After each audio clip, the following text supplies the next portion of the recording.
Welcome everyone. I'm Avinash Bansal, your host today. I personally have been a researcher, teacher, engineer, and an entrepreneur. I'm co-founder of TomoClub, which is an educational gaming platform for kids to learn durable soft skills via social interactive games. But today we have Alexandra Macare with us. She has worn many hats, from being a teacher, charter school leader, developer, to global educational consultant. She's also a homeschooling and microschooling expert, and she's a dear friend. So, hey, Alexandra, welcome to our special webinar today, where the topic of discussion is homeschooling, why so serious? Yes, it is. Yes. So there has been quite a steep adoption of homeschooling in the last few years, especially during COVID, as you just said. And every one of us had started homeschooling with a pure intention to give our kids the best education and prepare them for the future. But in reality, homeschooling does become very hard and overwhelming. So today we want to discuss that mainly and tell our audience that you're not the only one who's feeling so. We all have been there, right? So, but first, we would love to know more about your journey. Alexandra, over to you. Sure. So I'll just tell you a little bit about my background, audience, ladies, and Avinash.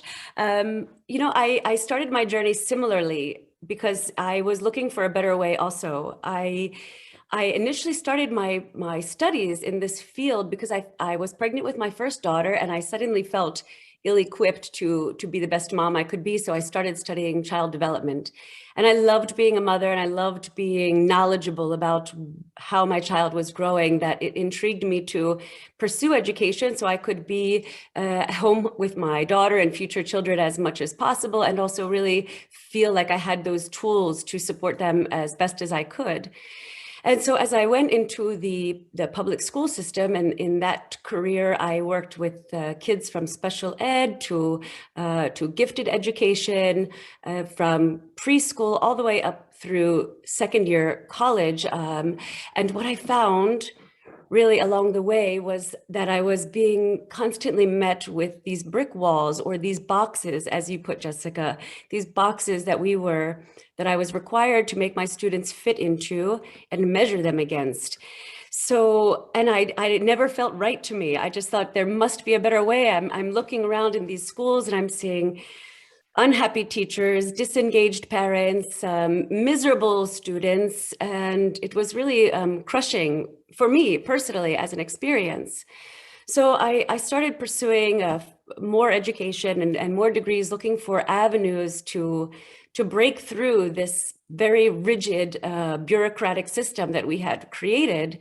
And that led me into starting to work with families in developing charter schools. And I would literally just put ads in newspapers and invite parents to come and meet me in libraries, and invite educators to meet me in coffee shops to just talk about how can we make this a better way. And, starting charter schools was a great avenue for that. And I'm happy to say a lot of the ideas that were born from those brainstorming sessions were executed in charter schools beautifully, but it just felt like a little bit too little and too late, right? To be doing these little piecemeal adjustments, because really it was this big structure, this big system of education that was still creating this box for us, no matter which way we tried to circumvent it. I started teaching at university at this point as well, and I thought, this is maybe the way, I'll teach the future teachers and they can shake things up. But it was the same, they were met with the same curriculum challenges and the same boxes to tick as the rest of us. My journey led me to study abroad from this point. My children graduated from high school in 2012. My youngest graduated in 2012, and I decided to go and look and see what was going on in the rest of the world. Perhaps they had found a way and they were making changes. And the United Arab Emirates was right at that point in time creating what they were planning to have as a really state-of-the-art education system. So they were recruiting teachers from around the globe to really help them build this tier 1 education system. So I thought then that this would maybe be an outlet for me, but honestly, it was really the same. It was great in theory, but in practice, it was follow this page on this day, and the kids do it at this time when they're this age. And when they didn't meet up, I was left with the heartbreak of disappointing the children, or watching their sweet little self-esteems get crushed because they didn't feel like they're meeting the standard. So, and that transferred into the parent relationships, because I'm then that person that has to tell the parent, look, your child didn't fit into the box, even though I never really wanted their child to fit in the box in the first place, but that was how I was being evaluated and how I was being employed. So all of us were really just suffering the same way. And I think it was about this time I did try one more angle, which was administration in the private sector. And it was a very similar experience. I was told you can create the curriculum, you can build the bridges, you can connect the staff. And then when I got there, it was just like, well, but no, well, but no, well, but no. So I just broke away entirely and started on this journey of micro schooling and homeschooling. And it has been the most rewarding and most wonderful and eye-opening experience. Everything that I thought in theory about how kids can learn and flourish, I got to finally practice without any bureaucracy, no red tape, no box to check. And the results have been unbelievably amazing. Watching kids be able to take an interest and a desire and their own gifts and talents and grow in that experience from all the different lenses of all the different content subjects has just been such a joyful, wonderful experience for me. So yeah, it's been a long road, but I feel like we're finally now, maybe thanks to COVID, it feels weird to say that, but maybe thanks to COVID, the rest of the world is really finally opening their eyes to the idea that there can be another way. Wow, well, that's quite a journey, honestly, Alexandra, which is very inspiring personally. But we all feel the same, that we have all been casted in our own ways, but today we can think out loud, and thanks to other avenues like this. So if you would like to tell us your main learning through this educational journey that you had, what would that be? Yeah, I guess I touched on it a little bit already, but I think what I learned for the most part is really that no one was happy in the system.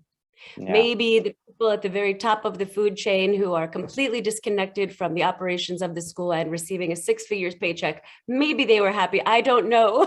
But I know that the people, the parents and the students and the practitioners were not happy. And I just saw that even on a global level, we're just putting kids in a box. We keep assuming that we know what kids need to know. And what I think we are learning now is that content knowledge is just growing exponentially, right? So it's a very antiquated idea for us to think that we know what to teach kids now. And that was really my experience everywhere I went. It was just make the kids do it this way and in this time. And when they couldn't, they were evaluated on that scale. And most kids didn't learn and perform well that way. So I think I don't want to take everything away from traditional schools. My experience in traditional schools did have a lot of highlights. Certainly things like course options, extracurricular activities, music and art and PE and things of that nature, socializing with peers. Yeah. Those are all benefits that we find in a traditional school system. But on a larger, more valuable scale, I think teachers were just finding it very exhausting to try to fit kids in a box. And from working with kindergartners in special ed, as I mentioned earlier, to all the way up through middle and high school in English, I would go to these wonderful professional developments series where I would learn about how to engage kids, how to capitalize on their interests, how to motivate them intrinsically. And then I would get in the classroom and none of that would be permissible because none of those things ticked the boxes that I had to check in order to keep my position and get a quote unquote good review. So it was really just brick walls everywhere. I was just hitting brick walls everywhere I went, and it was really emotionally taxing on me to try to enforce something that I really knew wasn't the best way to meet my students' needs. So when I shifted to homeschool and microschooling and working with those families, as I mentioned, I saw that first of all, there are a lot of people like us. Okay, there are a lot of people in the world who know that there's something better for their kids, that they want something better for their kids. But a lot of people aren't really sure how to get it. That was where my experience started in homeschooling. I did homeschool my daughter when she was very young, but now my daughters were off to college when I got into this side of the field. And so I was working with individual families, and I was finding primarily that they knew that they wanted something better for their kids. They wanted their interests and talents to be the avenues through which they learned all of these content skills. They wanted them to have the valuable life skills that many of them didn't feel they got in traditional school. But following a curriculum and knowing how to pursue that was really the fuzzy area for a lot of parents. And that was something that I actually could help them navigate.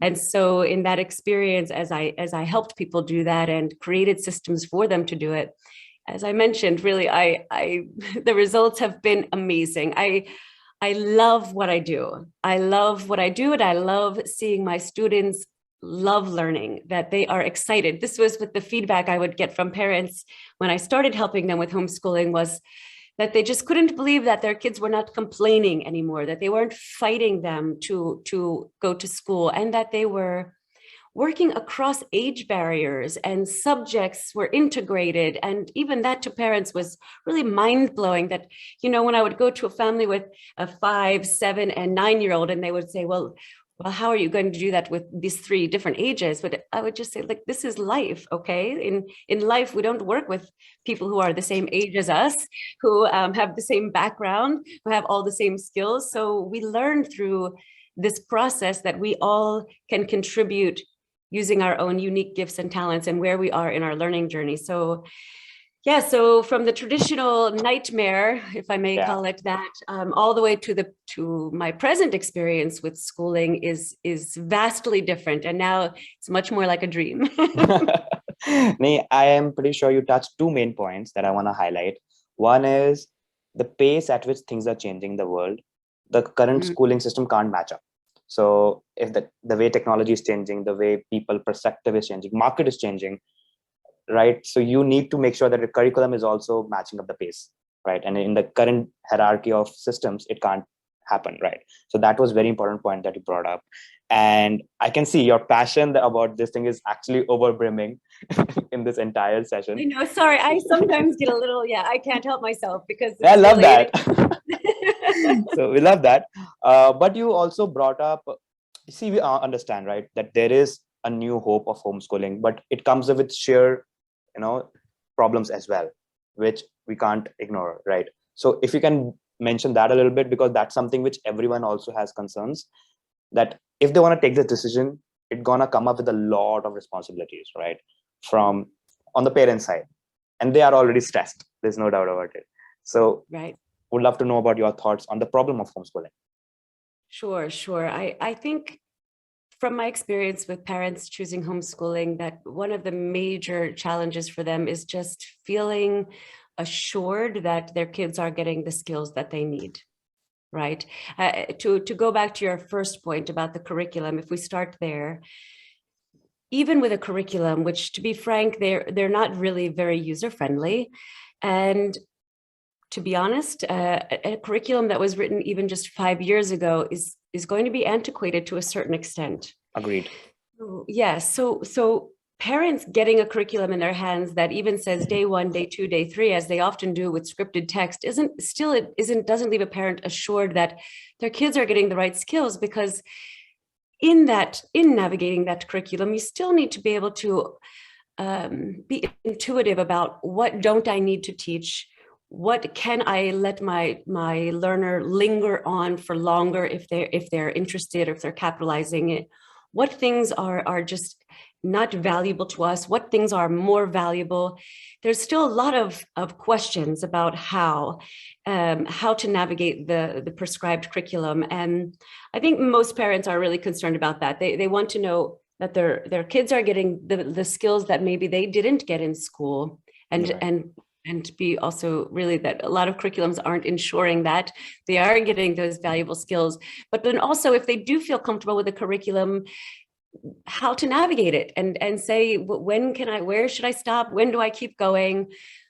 Those kinds of questions are invariably a part of the curriculum navigation process for all people, even us trained educators. So I empathize with parents in that regard.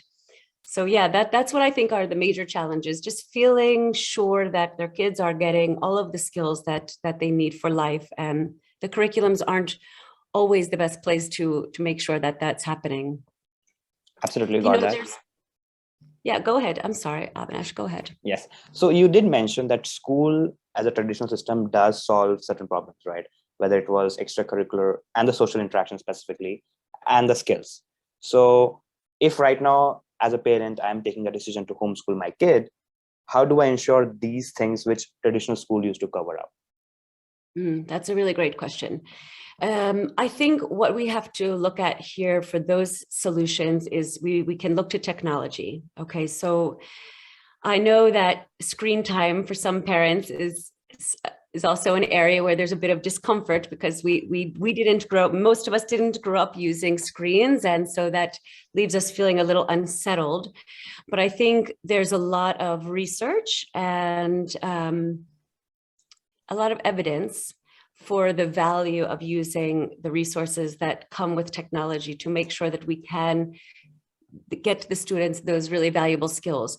For example, let's just look at some of those valuable skills. Okay, there's a lot of terminology right now. Some people are calling them durable skills. When I was in college and in graduate school, we called them 21st century skills. But in short, some people may know them as the 4 C's: communication, collaboration, critical thinking, and creativity. And this is the opportunity that traditional school ideally would be a place for, but we certainly during COVID, that is vacant now, right? Because we are doing very little collaborating and communicating in groups. We're very isolated from each other in this institution now. And even when it was a part of the traditional school system prior to COVID, it was still in a very scripted way where the kids were being told what to do and when to do and what their role was in the group. So I think the future of that, well, not just what I think, there are countless employers and organizations studying future skills. I know there's some stats in americasucceeds.org that talks about 7 out of 10 of the most requested job skills are these durable skills that we talked about, that employers are seeking these skills 4 times more than the top 5 technical hard skills, that this is the greatest demand in futuristic jobs. 86% of business operations, 81% of engineering jobs, 91% of management jobs are looking for people that have really foundationally developed these 21st century and durable skills. So it's not just me. And I am sad to say, but traditional school just doesn't provide that opportunity for kids anymore, not in the way that the future really is going to require it and demand it of our growing citizens. So I think technology needs to be looked at for that, especially for those of us who are doing homeschooling and microschooling, because we have less of a population in our day-to-day activities. So we want to have avenues for developing those skills with more diverse peers, global peers, if possible. And I think technology is providing that opportunity. It's new. It is definitely an emerging field. And I do hope that parents are not shy to embrace it, because it really is a great platform. There's a lot of evidence for things like, some parents may be familiar with things like Minecraft and Roblox, where 75% of kids are on these platforms. Yeah. A huge number, right? There's some fact about Roblox just unveiling a $10 million fund to help build edtech opportunities. So we are going there. As we know, Elon Musk has also started his own edtech company. So we know that money is being invested there, research is being invested there, and what these innovative companies like TomoClub, Avinash, I must mention, what they're trying to do is create this virtual platform where kids can hone in on solving problems collaboratively, communicating with peers of diverse backgrounds, and being creative, thinking outside of the box, right? Going through these game-based cohorts and exercises that allow them to really do all of that, to communicate, think creatively, critically think, problem solve, and collaborate with each other. So I'm excited about that. As a micro school and homeschool advocate, I'm excited about that platform because it really does, it sort of takes that weight off of our shoulders that, well, what about my kids aren't interacting with enough diversity, with enough peers of different backgrounds, not just our family, not just our neighborhood. And certainly these kinds of platforms afford us that opportunity. Well, absolutely agree with that. And I can vouch myself for 2 points. First, as an entrepreneur throughout my journey, I've created businesses worth $100 million till now. And those companies, I can vouch, engineering was my main forte, but I still value these skills maybe 50x than engineering, right? So plus when I hire people from my own company, degrees definitely doesn't matter. Skill is of course there. So even if somebody clears the technology test or the initial sales test, but if I don't gel up with them in the soft skills section, it can't happen, right? So when you put up those numbers of the request for these kind of jobs and skills, I can relate to that from my personal experience. So that is definitely there. And this part where you come up with gaming. So I don't know, I would love to know, of course, after this, when we do the Q&A from the parents as well, but gaming is always been into gray area, right? It has always been, as I remember, it was either first-person shooting games or it was racing games. It was for entertainment. How this wind, or I would say tide, is coming up in the direction of taking it into education is still in its very nascent phase, right? Would love to know your thoughts on that specifically. And because we do see a lot of things happening in that area, but it's still unknown, right? Right. It is definitely still unknown. And again, it's sort of like that point I was making about shying away. I have an analogy about bike riding with regard to this, because, most of us grew up then, you're outside riding your bike, and your parents taught you how to ride a bike because that was really how kids got around their neighborhood. That's how they interacted with their peers. That's how they often went to the local shop for their parents and got things that they needed, right? And we, maybe when the bicycle first was brought into society, people were also a bit apprehensive, right? What is this? It is not a horse, and we have to be physical. But it was a technology that was introduced to our society, and we slowly integrated it into our livelihood, but we weren't living life on our bike, right? So if parents could look at technology that way, that it isn't a place for kids to live their life, they shouldn't be living their life on their device. But wouldn't we just really be remiss if we didn't teach our kids today how to ride the two-wheeler of today's postmodern world, right? So, and that's what this gaming technology is. Instead of pulling our kids away from the device and telling them, no, let's learn about the devices that we have. Let's learn about the platforms. Let's encourage our kids to use the technology wisely. I think this idea of forbidden fruit is not healthy.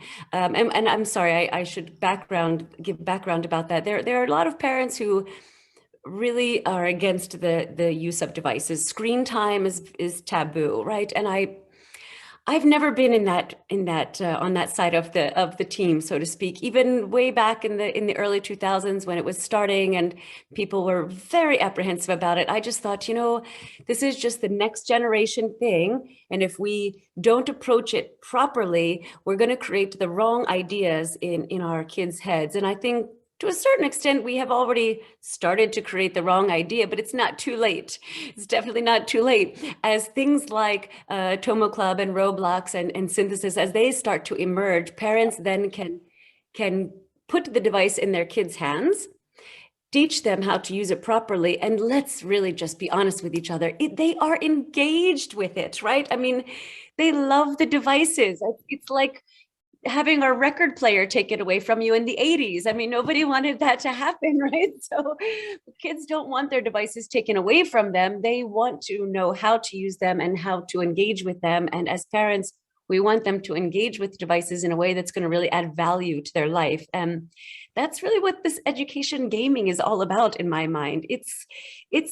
It's meeting both worlds. It's meeting kids with where they are in this time of history where devices are prevalent.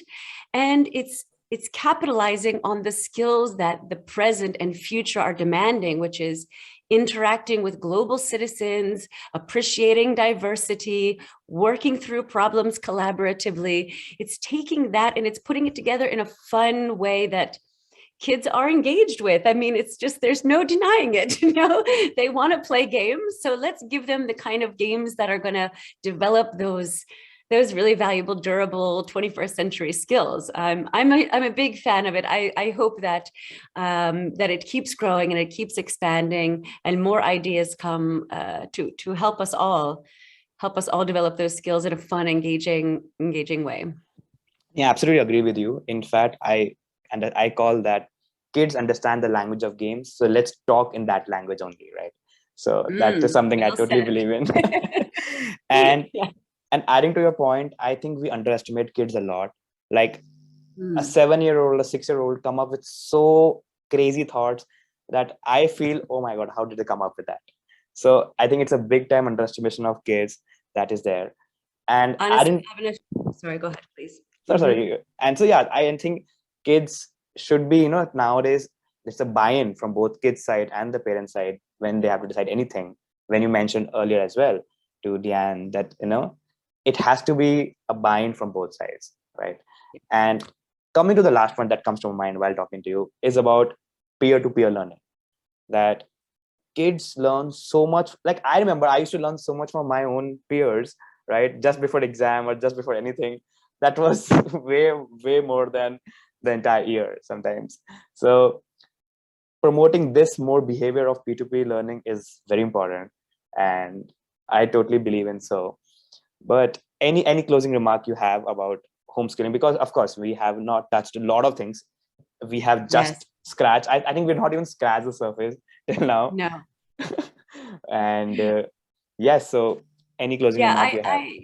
I do. I just, your point about underestimating kids.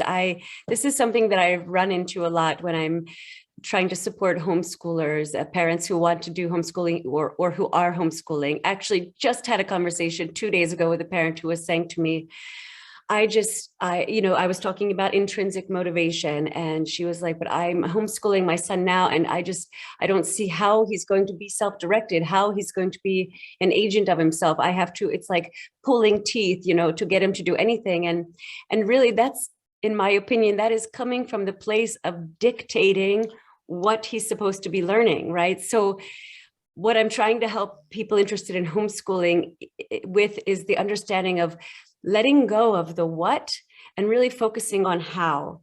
It's really about how to learn, how to collaborate, how to communicate, how to think critically. The what is changing so fast on a daily basis. It's just silly for us to keep focusing on it. Let's just let it go.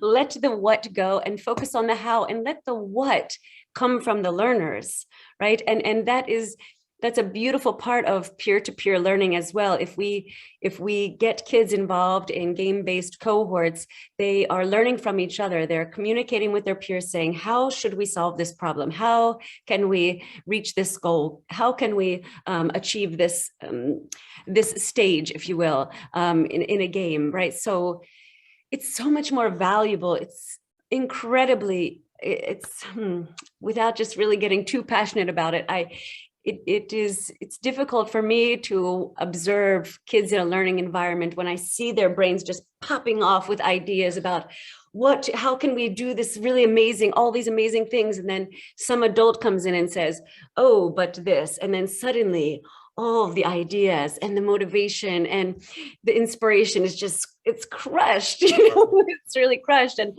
I think the game-based cohorts are giving kids an opportunity to do all of that in a super engaging way. And for parents, for those of you who are pursuing homeschooling, just let me tell you, please, that kids are so much more capable than we give them credit for. Limiting them is what is happening in traditional schools. Curriculums are limiting them. We need to stop telling kids what they need to know. They know what they need to know. They just need some facilitation in how to go about what they want to learn about.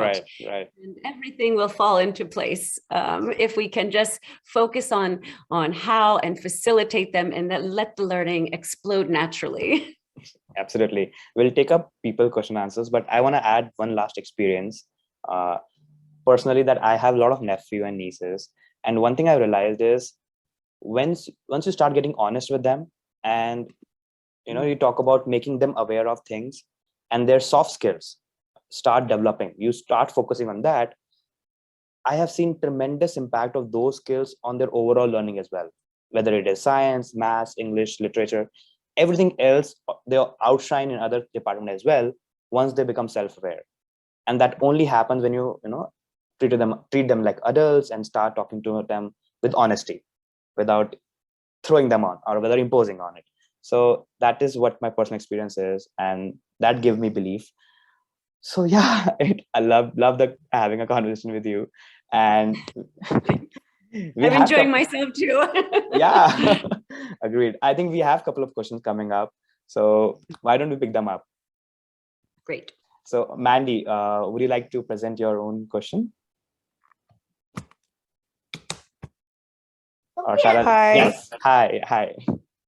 So I just wanted to see, my son is 4. I'm starting the homeschooling process, and every time I attend a webinar or talk to other parents, being overwhelmed is definitely a topic of concern. So I wanted to see, since I'm just starting out, how do people in the homeschooling environment decrease their overwhelming feelings? What ideas are there for that? Well, I can certainly say from my experience that meditation and yoga are wonderful. But beyond that, I think letting go of the prescribed idea of what I have to do, letting go of trying to meet someone else's standards, letting go of the idea that my students have to fit into a curriculum or into a box that somebody else designed. I think I know that's really easier said than done. Trust me, I know.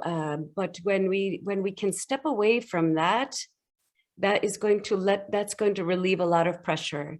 And if we can trust the process, if we can trust that our kids really do intrinsically, innately want to learn, and that our responsibility is to rather create an environment that's conducive to learning, that honors their ideas, that honors the path that they choose, that honors their level and their ability and their pace, instead of the pace and the level that's prescribed, that relieves me very much. One of the greatest reliefs I had when I stepped away from traditional school and went into microschooling and homeschooling was I no longer had to have that burden of overwhelming, making sure all of my kids checked the box and all of my kids did that worksheet and all of my kids got that score and all of this and everything. And when all of that was gone and I could just step back, let kids learn and be there to facilitate them and encourage them when they got stuck, or provide a new strategy when they weren't sure how to proceed, and then let them run with it. That really helped me. I was relieved of almost all stress that's connected to feeling overwhelmed. But maybe some of the other parents that are on the group now have some other experiences they would like to share.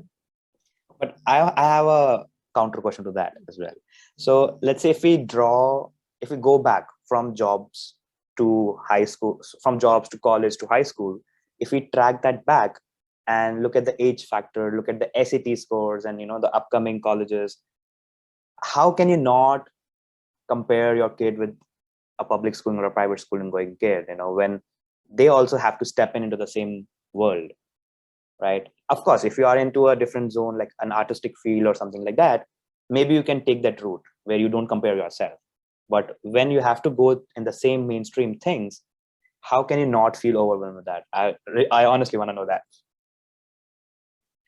Are there any parents that want to answer about that?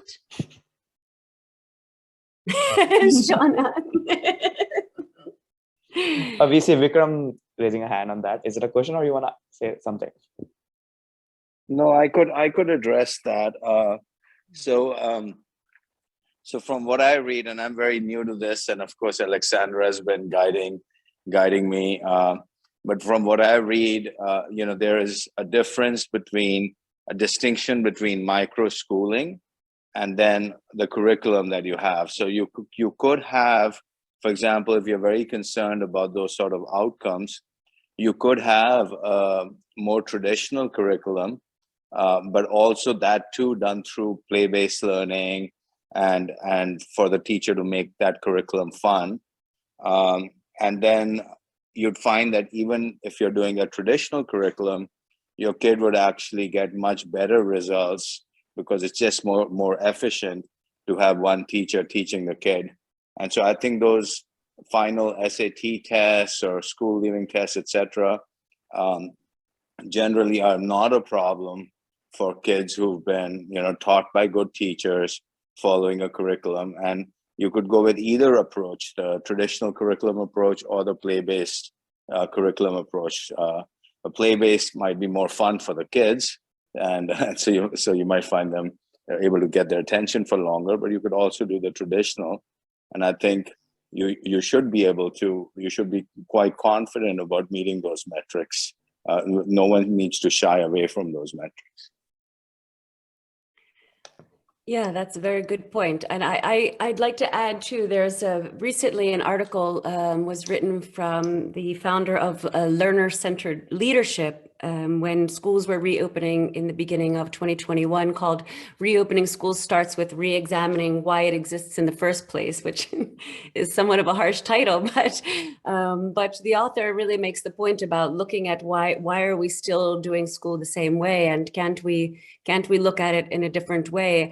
And he goes on to label the place and time that we're in as the agency era. He says that the era before this was the achievement era, and really where did that get us? And for those of you who aren't familiar with the term agency in education, it's really, I tell my students, I compare it to like a movie star or an athlete who has an agent, and that person makes sure that they are prepared, that they're on time, that they have everything they need, they're in the right place at the right time. And I think those skills are really the foundational skills. I know what you're saying, Avinash, about following backwards from college and going through SATs and all of that. And I appreciate your point, Vikram, that we can have balance. And I think balance is another way of saying transition, right? I like to look at it more as a transition. If we have kids in programs where their curriculum is more individualized, like in a homeschool environment or in a micro school environment, we can balance these opportunities to develop the durable skills by having kids engaged in programs like, I'm thinking of some now, Khan Academy is coming to mind, of Art of Problem Solving, IXL. These are online programs that do take a student through a traditional scope and sequence of a curriculum, but the advantage to using them is that they can do it at their own pace, right? So as opposed to being in the classroom where we're on page 10 today and on tomorrow we're on page 11, if you need to stay on the content for page 10 in an online program for a few extra days, that's your choice. So we can still prepare kids for the traditional assessment systems that are giving them access to things like universities and or postgraduate schools. But let's be idealistic about it and hope that one day those things will also be reimagined to be more inclusive, and people will be able to progress through even the most elite Ivy League schools without having to have these numbers behind them, as opposed to being able to provide evidence of their learning journey that they've been on and how they've become contributing members to society. But I know we're not there yet, but I do think that having a transition phase of having kids follow some online curricular programs will help parents be relieved of the pressure to be sure that their kids are not missing anything. There aren't any gaps in their learning, so that when they do sit down for the SATs or the like, they can feel confident that they've at least practiced and been exposed to all of the skills that they might see on such a test. But I would be really remiss if I felt like we should focus on that, but because I obviously don't. But at the same time, I do appreciate where we are in history, and I think there is a way to balance the system and make sure kids are getting the skills to be successful in that way also. Well, that's definitely well said. And the transition is actually happening in the job market, and sooner will be in the educational side as well. So absolutely agree with that. We have Ankita also. She has asked 2 questions. So Ankita, go ahead. Which one you want to ask first?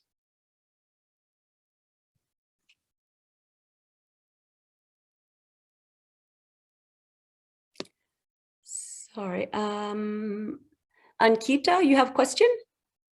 Hi, Alexandra. How are you? Hello, it's Ankita that I know. Nice to see you. Same here, same here. So I have a question from the point of view of being a teacher. I teach in a school setup, which is an IB school, wherein it's not very traditional, as in, the children are contained to their level, but it's differentiated learning as well. And I teach age group of 4-year-old, wherein I feel that peer learning, children roaming around through free flow learning is really good. What's your say on that? Like, how is there any particular age that children should start homeschooling, or it can even start at the age of 4? Because a lot of children, I feel, need to burn their energy, because these kids are with a lot of energy, the kids nowadays. So how would you help me change my mind towards that? I'm still not quite convinced for the age group.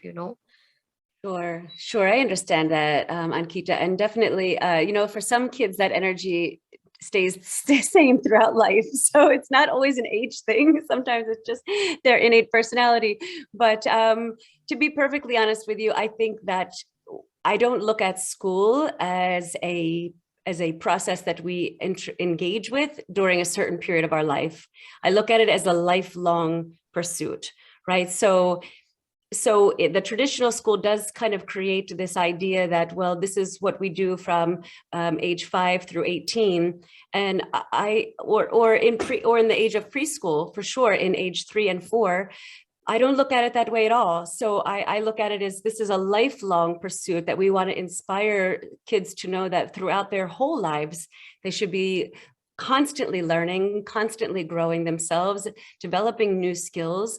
So I don't even like to put an age on it, to be honest. I think, from infancy, we are instilling in our children the idea that they are capable of learning anything that they want to learn, actually more so the younger they are. But surely at age 4 or age 3, age 2, age 25, age 35, the kinds of skills we're talking about, how to solve real world problems, how to get along with people who get thrown into your mix, be it in your office space or in your social group in life, be it somebody who rear ends your car while you're driving on the road. The kinds of skills that enable us to communicate and problem solve and collaborate are useful no matter where we are and no matter how old we are. So to answer your question, I think for sure 4-year-olds are ripe for understanding their limitlessness.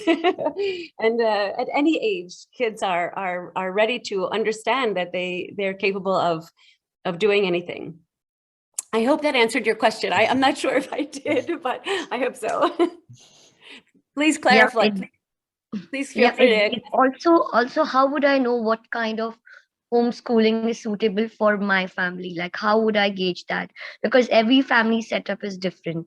Sometimes parents work odd hours. Sometimes children are from a different setup. They've been going to school. So how would I know what kind of homeschooling suits my family need? How can I gauge that? Is there any way? Yeah, absolutely. Well, there are a few models that are emerging right now.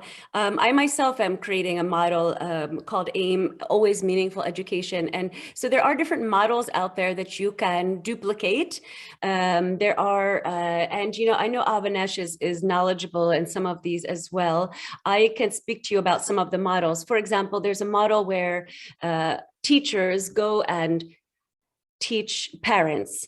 There is a model where parents train parents, so more of a hierarchical thing. In my model, it's more like something you can just duplicate. You can duplicate it as a homeschool parent or as a micro school educator. So there are a lot of models out there, and I think if you are trying to determine the best path forward for you, it would be first to start with exploring the different models, but ultimately, I think that all kids are going to benefit from following a few simple things, which is just that discover what your interests are, develop your passions and talents, and learn how to use your interests and talents to learn about the things that the world brings to you. For example, in my school experience, homeschooling experience, when I get together with students, that's the first thing we do. We decide what is it that the topic that we want to learn about, right? So we sometimes do that by surveying the community and looking for a need. Like, we studied the ocean when we noticed that there was a lot of trash on the beaches, and we studied the plastic problem, and we studied the deforestation of the rainforest when the US presidential election was going on, and we were hearing about that because it was a topic of interest for us. So I think no matter how you balance it, or whether you meet in the morning or the afternoon or the evening or throughout the day, I think if you just look at your children as capable and willing, and then teach them how to take a natural curiosity, something that they are innately interested in or gifted in and talented in, and teach them how to use that to pursue a process of learning. How can we take your interest in space? If you love astrophysics, how can we take astrophysics and learn about geography and civics and vocabulary and fiction and nonfiction and art and music? And you can look at anything from all of those lenses, and suddenly kids are motivated. They see the interconnectedness of it. So I think it's less about, although please let me say that some of these models are quite prescribed. Mine is not, but even if they are, if you just keep that in mind, my child is limitless. They're capable of learning anything they want to learn about. Let me tap into what they're interested in or where their talents lie. And let me teach them how to use that to look at life through all the different content lenses and build those content skills based on their interests and talents. And then we can integrate things like game-based cohorts that allow our students to develop those durable skills, those high demand future skills, those 21st century skills by engaging with peers on platforms like TomoClub and Roblox, etc. Does that help? I hope. Thank you, Alexandra. Perfect. That was really, really insightful, Alexandra. And somebody's asking, do you have a website? It's developing, so I do. I'm happy to share my email address and keep anybody up to date as things develop. And yes, absolutely. This is I'm typing it in to the chat right now. It's really just my first and last name, Alexandra Macare @gmail.com. And yeah, I'm happy to let you know when it's fully accessible and provide any other insight that you reach out to me for. I'm happy to help. I just want kids to enjoy learning, and I want parents to enjoy learning with their kids. If they choose homeschooling, if they choose microschooling or some other outlet, I want them to feel assured that they're making good choices. And please, and just take the pressure off of you, right? You're already doing something amazing by choosing a better way for your kids.